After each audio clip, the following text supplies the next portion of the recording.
Ô, confrade, nesse dia de hoje a gente vai estar gravando esse episódio falando sobre a questão do Banco Central, a independência aí que foi votada na Câmara dos Deputados e está indo para o Senado. Provavelmente vai ser aprovada. O que você tem para me dizer sobre isso aí, confrade? Como é que funciona? Qual que é o papel do Banco Central? Como é que funciona atualmente?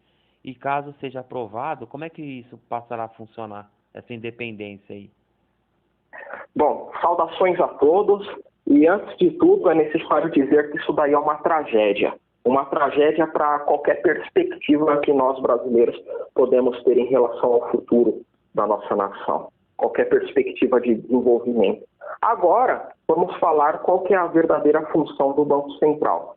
O Banco Central é responsável pela expansão monetária. A expansão monetária, grosso modo, é a emissão de moeda, expansão de crédito, também responsável pela taxa básica de juros, que é a taxa Selic, é responsável pelo controle da inflação, ou seja, é responsável pela parte mais importante da economia, que é o dinheiro, que é o juro e que é a inflação, e que, por consequência, consegue influenciar no consumo, já que dita o juro, e também na questão do emprego, não é? Já que ele controla o crédito, né? E crédito é emprego. Ô, confrade, hoje o Banco Central, quem controla o Banco Central ali, a política, é o governo, né? No caso, o Paulo Guedes, ele tem ali um contato, ali, uma comunicação com o Banco Central das diretrizes políticas econômicas que estão em andamento no Brasil, não é isso? Exatamente. O chefe do presidente do Banco Central é o Paulo Guedes, e o Paulo Guedes é o representante do governo federal na esfera econômica.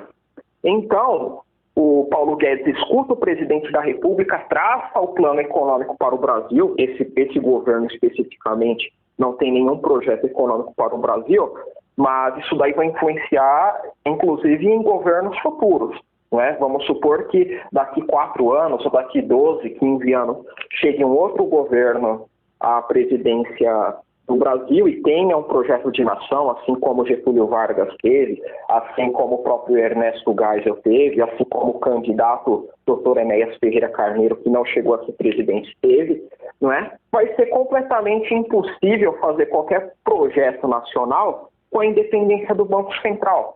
Não é? Porque o Banco Central, conforme eu já disse anteriormente, vai ficar responsável pela taxa de juros, né? E a taxa de juros, por exemplo, pode impactar e muito, não é? Impactar o pequeno empresário, o médio empresário, inclusive o grande empresário, não é? Para tomada de crédito. Pode impactar o cara que vai buscar a conquista da casa própria, não é? Porque também influencia no juro do camarada que vai comprar a casa própria, financiamento de carro, financiamento de equipamento, financiamento de tudo, não é? Porque também é o seguinte, confrade, hoje como você comentou, né, o Paulo Guedes junto com o Banco Central, eles tentam traçar ali um caminho político, econômico para o país.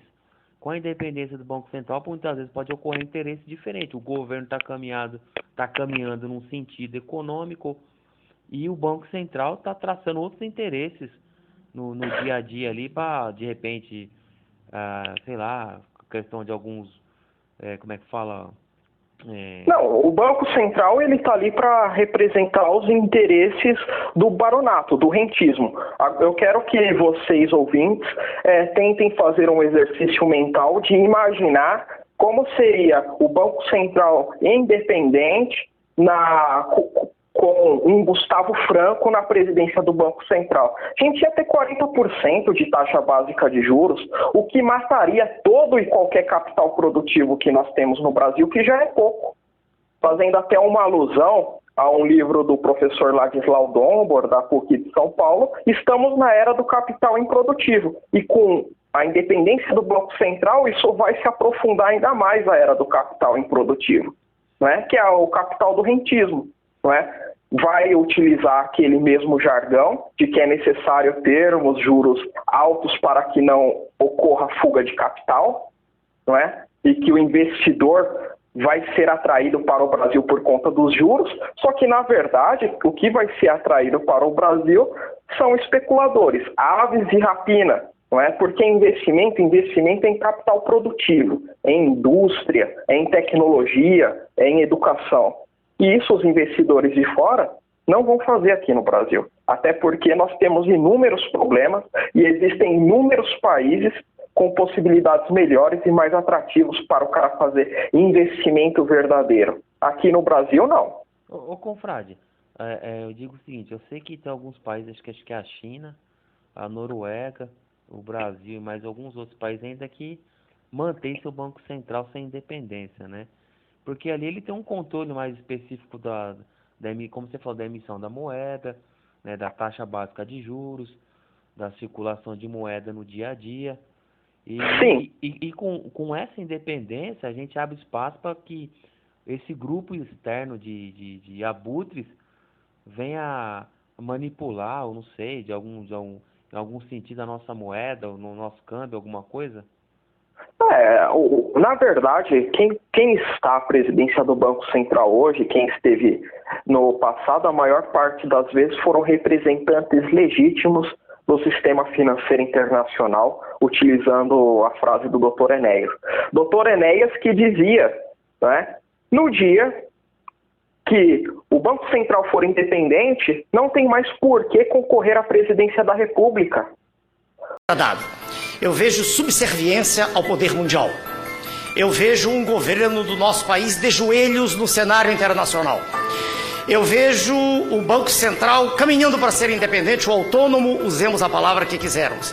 E, aliás, o nosso partido, aquele que eu dirijo no nível nacional, o PRONA, foi o único no Congresso que votou contra, o senhor está a par, aquela questão apresentada sobre o artigo 92 da Constituição, em que se abriu uma brecha perigosíssima, a meu ver, para a independência do Banco Central. Eu explico rapidamente para os telespectadores. No momento exato em que o Banco Central for independente, uma vez que é ele que dita a política creditícia do país, no momento em que ele for independente, não é necessário mais haver eleição para presidente da República. Basta eleger o presidente do Banco Central. Essa é uma das razões fundamentais. Por quê? Quer dizer, pelas quais eu não estou satisfeito com o governo de Sua Excelência o Presidente. Há outras, mas não é aqui o fórum para isso. Verdade ou não? Verdade, está lá.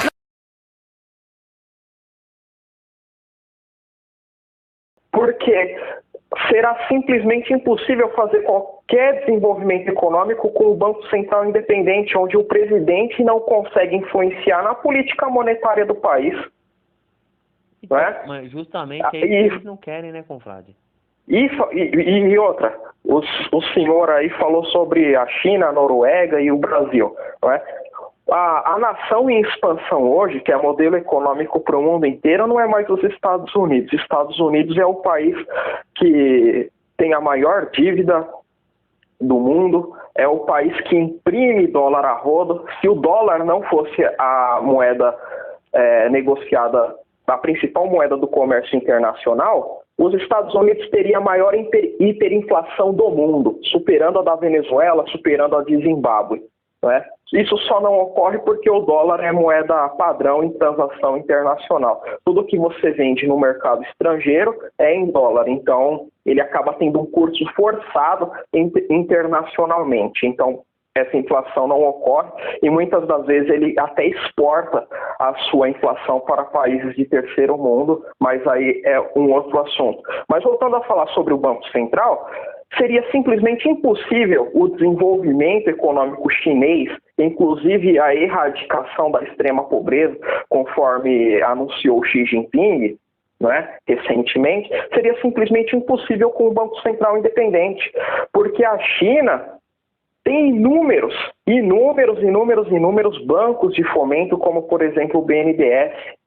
Não é? Por isso que a China tem uma indústria forte. Não é? O desenvolvimento industrial chinês passa pelo Banco Central, não é? Passa por esses bancos de fomento, como por exemplo o BNDES chinês, não é?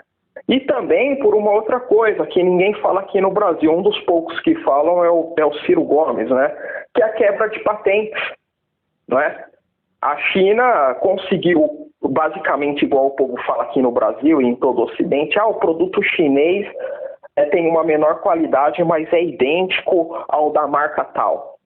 Né? Só que hoje em dia o produto chinês ele alcançou basicamente a mesma qualidade que o do produto ocidental, porque o produto ocidental ele é patenteado aqui no Ocidente, mas ele é produzido na China.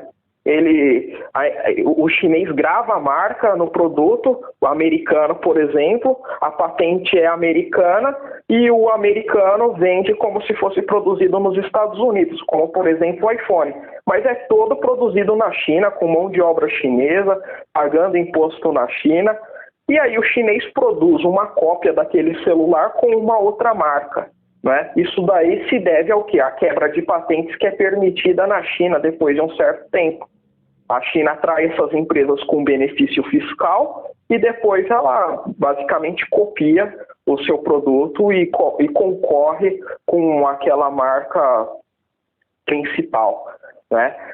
E tudo isso foi graças ao quê? A um banco central. Não é? Agora, por que o Brasil não fez isso? Porque o Brasil não tem projeto nacional. Só ter um banco central atrelado ao Estado não adianta. Você deve ter um projeto central. Igual eu te pergunto, hoje o Paulo Guedes poderia estar influenciando em várias áreas de expansão monetária, inclusive pagando um auxílio emergencial maior, não é? Como, por exemplo, o próprio Biden, que anunciou E olha que lá o Banco Central é independente, né?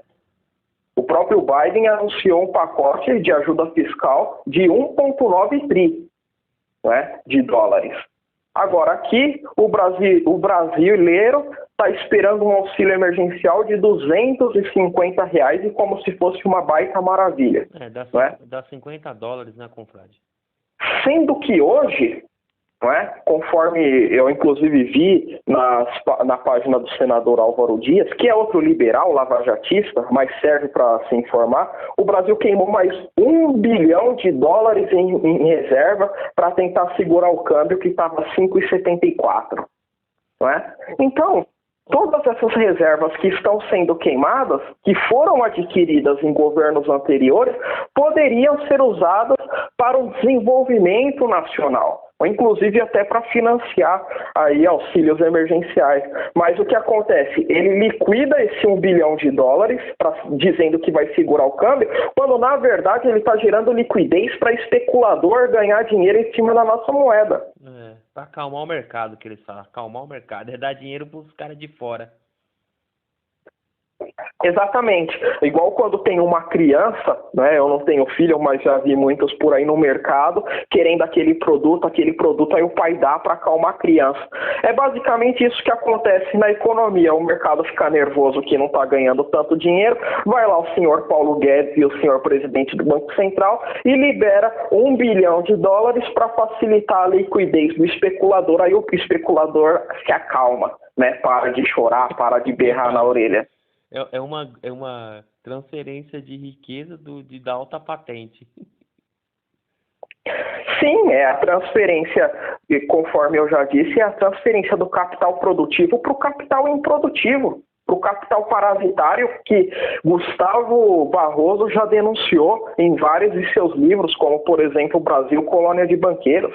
E o engraçado é que pouca gente divulga o Gustavo Barroso, né? Ô confrade, aí dentro desse aspecto também, a gente está vendo aí que agora vai ter uma nova questão no Brasil aí, que o cidadão brasileiro ele poderá ter a conta corrente dele em dólar, né? Coisa que não tinha-se isso no Brasil. E a partir de agora também vou começar a liberar para quem quiser fazer a sua conta corrente, o depósito em dólar vai estar liberado. O que você acha? Sim. Quais serão as consequências para isso? Sim, confrade, isso daí já foi colocado em vigor, isso daí já é permitido em algumas instituições financeiras. Eu vejo isso como um crime de lesa pátria, porque você está tirando a soberania monetária do país, que deve ser soberana, né? E que sempre foi soberana, para você agradar aquela meia dúzia de rico que tem medo da flutuação, não é? E aí qual vai ser a justificativa para quando for aprovado em todas as instituições financeiras essa dolarização da poupança da economia? Porque a gente dolarizando a poupança do cidadão, até mesmo pessoa física, o que acontece? Ele deixa o dinheiro aqui no Brasil, não é? Sem medo da flutuação cambial, coisa que antigamente ele mandaria para o estrangeiro, não é? Então eles sempre vão ter uma justificativa para arruinar a nossa soberania, não é? Um país sem soberania Tem soberania monetária? Não tem soberania nenhuma. Não é a mesma coisa que o filho querer ser independente do pai, tendo que vive da mesada do pai, não tem como. Não é? Eu cito até só para concluir, confrade, eu cito até o artigo 164, não é? Da tributação e do orçamento das finanças públicas. A competência da União para emitir moeda será exercida exclusivamente pelo Banco Central. E uma vez que você permite a dolarização da economia, você está tirando o quê? A autoridade máxima do Banco Central. Não, é isso aí mesmo que eu ia falar, confrade. Conforme você tem essa dolarização, porque quem emite dólar é os Estados Unidos, né? A gente emite real.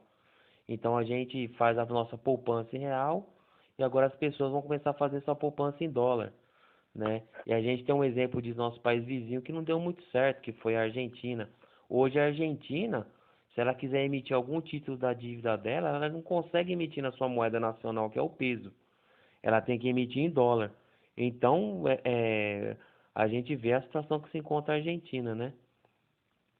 Exatamente. O Bolsonaro, ele quer, na verdade, provocar uma guerra civil no Brasil. Eu aproveito até para entrar nesse assunto porque é o seguinte, essa semana ele colocou, isso daí está sendo muito falado na internet, ele colocou o quanto ele repassou para cada estado, não é? Durante essa pandemia do coronavírus, mais uma vez jogando para a galera e tirando o corpo fora, né? Tipo, a culpa não é minha que tem gente morrendo, que está faltando UTI, a culpa não é minha. Eu repassei dinheiro para os estados. Não é?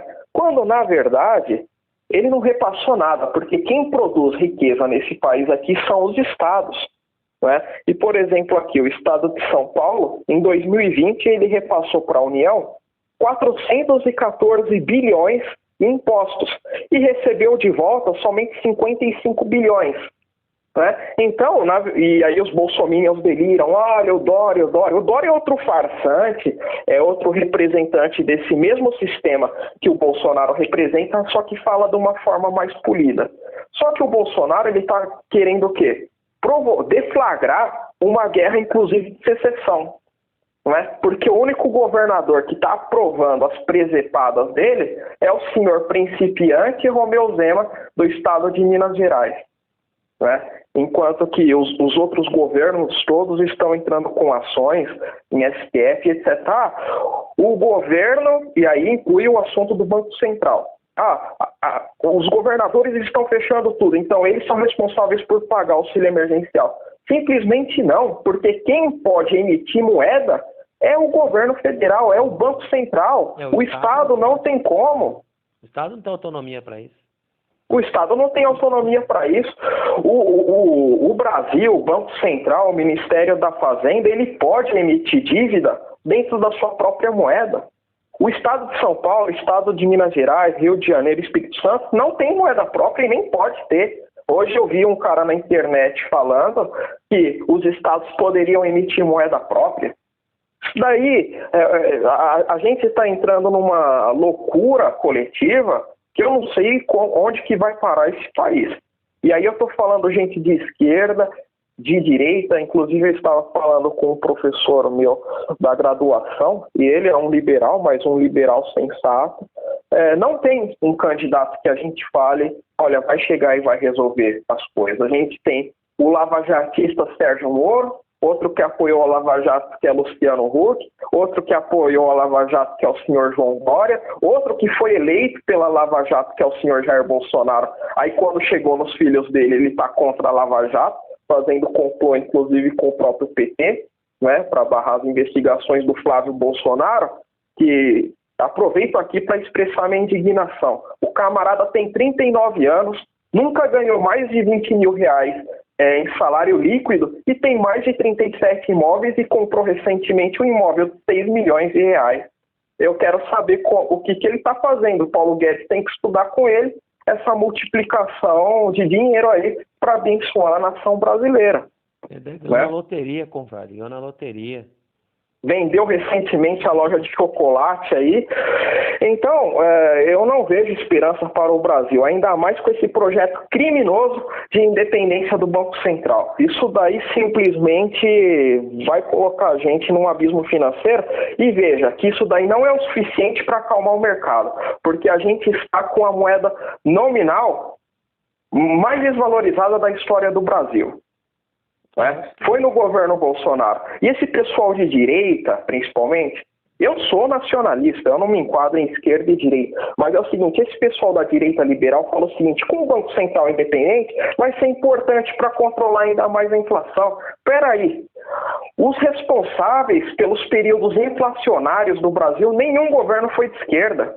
Os responsáveis pelo período inflacionário do Brasil foram todos de direita. Foi durante o regime militar, onde saíram do governo quando a dívida externa já tinha explodido, né? A inflação galopante, a herança que deixou foi uma inflação galopante, e agora, como o senhor Jair Bolsonaro aqui diz com orgulho que é de direita, a inflação está voltando. E a inflação é em cima do lombo do mais pobre, porque é em cima da cesta básica, é em cima do combustível, é em cima de produtos de consumo básico. Não é? Você vai comprar, por exemplo, um damasco, ele não sofreu uma pressão inflacionária, que é o que o rico consome. Agora, em cima da banana e do ovo, tem uma pressão inflacionária brutal. E tudo em regime liberal, não é? Pode falar, não, vamos controlar a inflação. O perigo da Dilma fazer essas coisas é que vai gerar inflação acumulada, por exemplo. Não é? Só que a inflação está explodindo agora. Nem no pior período do governo Dilma a gente teve uma situação como está tendo agora. E aí você pega o índice de inflação de aluguel, subiu mais de 20% ano passado. Então o camarada que paga R$1.000 de aluguel, esse ano aqui está pagando 1.200. Os caras estão reajustando, hein? E quem deve estar feliz com isso é o Flávio Bolsonaro, que tem mais de 37 imóveis, mas o pobre que ganha um salário mínimo, como que vai pagar aluguel? Não tem como, né? E tudo isso daí é de responsabilidade do Banco Central. Basicamente, acho que é isso aí, né, Confrade, para finalizar. Não, basicamente é isso aí. O Banco Central independente, ele vai ser responsável somente pela moeda, pelo crédito, pelo juro e isso que determina todas as outras funções da economia brasileira. E reitero aqui, isso daí é uma catástrofe. É uma catástrofe, uma catástrofe, uma catástrofe. Então basicamente é isso aí, Confrade. Um grande abraço aí para todos aí. Um abraço.